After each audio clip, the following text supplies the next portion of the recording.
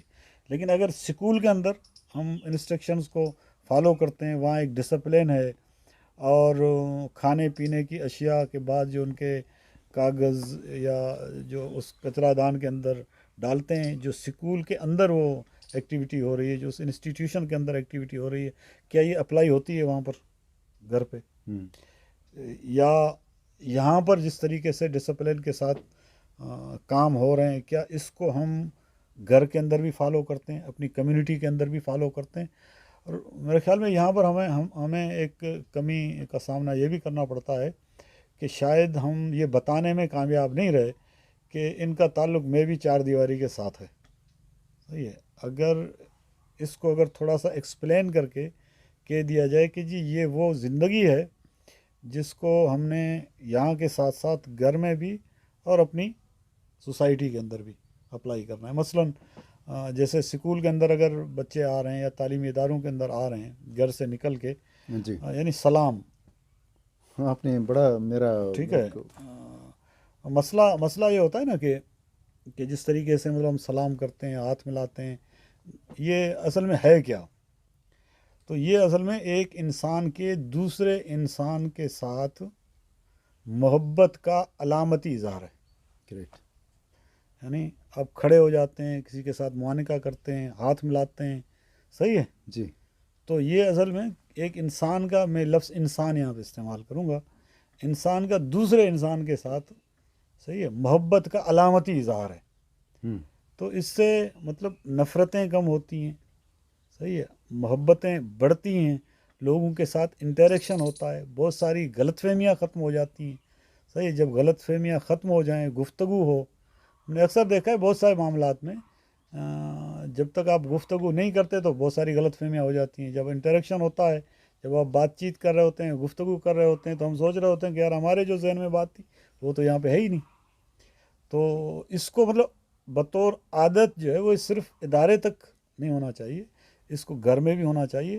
ہمیں اکثر یہ بتایا جاتا ہے کہ جو ہے وہ چھوٹے بڑوں کو سلام کریں، تو کیا یہ مطلب بہتر یہ نہیں ہے کہ بڑے چھوٹوں کو سلام کریں، ان سے ہاتھ ملائیں، تاکہ یہ بچے جب بڑے ہوں گے؟ مجھے یاد ہے کہ میں ایک سکول ہے مڈل اسکول جمن بٹ، وہاں پہ ہماری ڈیوٹی تھی، ایز اے JET وہاں پہ میں کام کر رہا تھا، تو ہمارے مرحوم سردار عالم خان صاحب، میں ان کے ساتھ جاتا تھا۔ جی تو ان کی عادت تھی کہ موٹر سائیکل پہ جب جا رہے تھے، بچے کہیں پر بھی قریب وہ دیکھتا تھا تو وہ موٹر سائیکل کو سلو کرتا تھا اور بڑے زور کے ساتھ ان کو السلام علیکم کہتا، اور بچے جو ہے وہ سارے مل کے ان کو وعلیکم السلام کہتے۔ زبردست، تو میرے خیال میں یہ اگر ہیبٹ جو ہے بڑوں کو اپنانی چاہیے، یہ جب ہم خود عادت اپنی بنا لیں، اپنے بچوں سے سلام کریں، ان کے ہاتھ ملائیں، رک کے ان سے حال احوال کریں، تو یہ پھر عادت منتقل ہوگی بالکل دوسروں میں بھی۔ بالکل۔